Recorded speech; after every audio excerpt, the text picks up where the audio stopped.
What if I told you the most powerful force on Earth doesn't have an army, doesn't run for elections, and doesn't appear on the news every night? No flags, no speeches, no headlines screaming its name. Yet it quietly shapes markets, governments, wars, housing prices, pensions, and even the future of entire nations.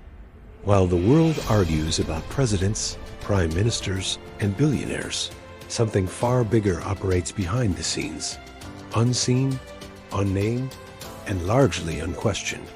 This isn't a conspiracy theory whispered on dark corners of the internet. This is about power hiding in plain sight. A company so large, so deeply embedded into the global system, that its collapse could shake the world, yet its rise happened almost silently. You don't vote for it. You don't hear its CEO make campaign speeches. But its influence touches your job, your rent, your savings, and your future.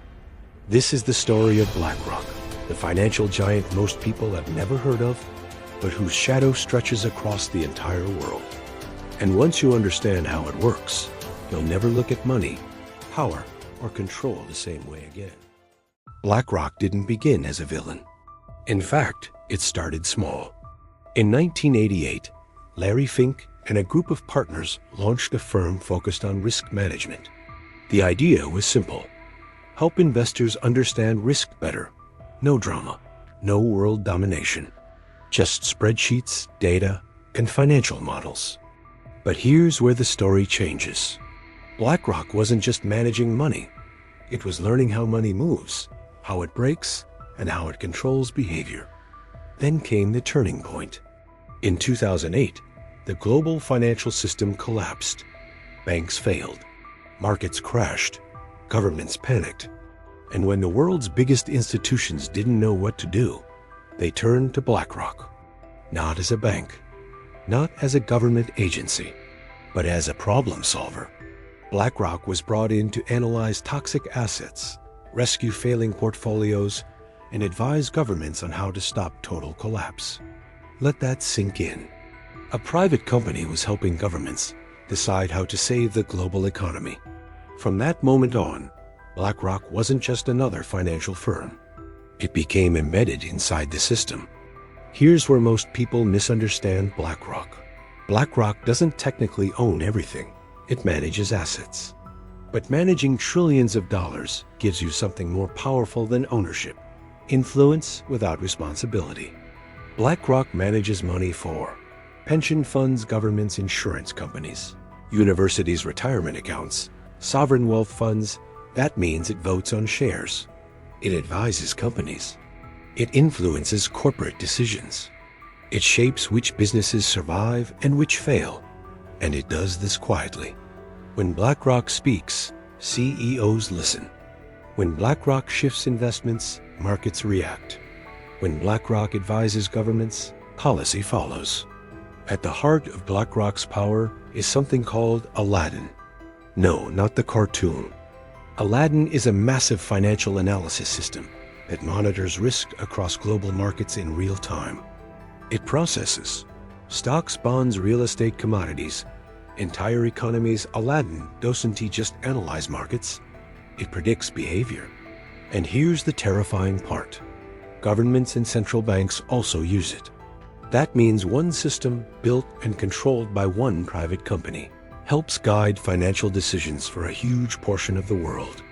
If knowledge is power, then Aladdin is one of the most powerful tools ever created. Why does rent keep rising? Why can't people afford homes? Why do entire neighborhoods suddenly change? Look deeper. BlackRock and similar firms began buying massive amounts of real estate, not one house, but thousands. Entire communities became investment assets. Homes stopped being places to live and became financial instruments. When corporations outbid families, prices explode. When investment firms control supply, rents rise. When profit replaces people, housing becomes a crisis. And this isn't accidental. It's efficient. It's legal. It's profitable. But for ordinary people, it feels like the system is rigged, because in many ways, it is.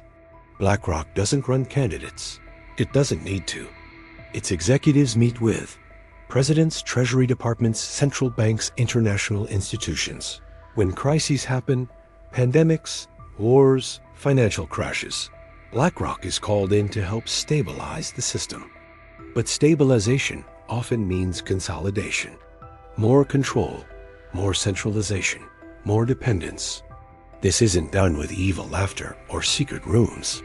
It's done with spreadsheets, policy papers, and meetings behind closed doors. BlackRock has also been a major force behind ESG, environmental, social, and governance investing.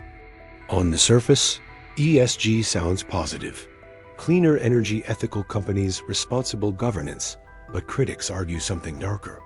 When one firm has the power to decide which companies are acceptable, it can pressure industries, shape behavior, enforce ideology through capital. Companies that comply get funding.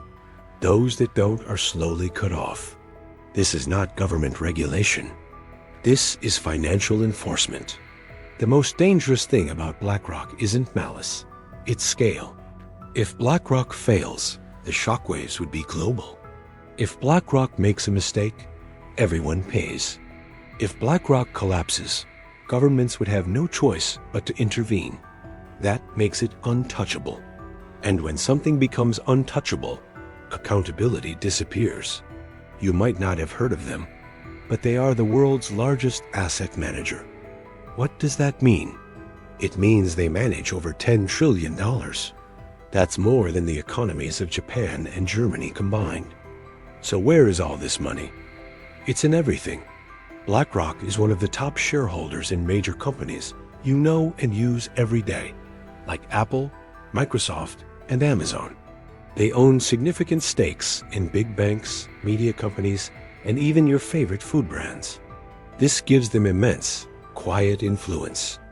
Their investment decisions can shape industries, push corporate policies on things like climate change, and affect the global economy. They're not just investing money. They're investing in the future they want to see. It's a level of power most of us never think about, operating just behind the curtain of our daily lives. What do you think about one company having so much influence? Let me know in the comments below, and don't forget to subscribe for more deep dives. Thanks for watching.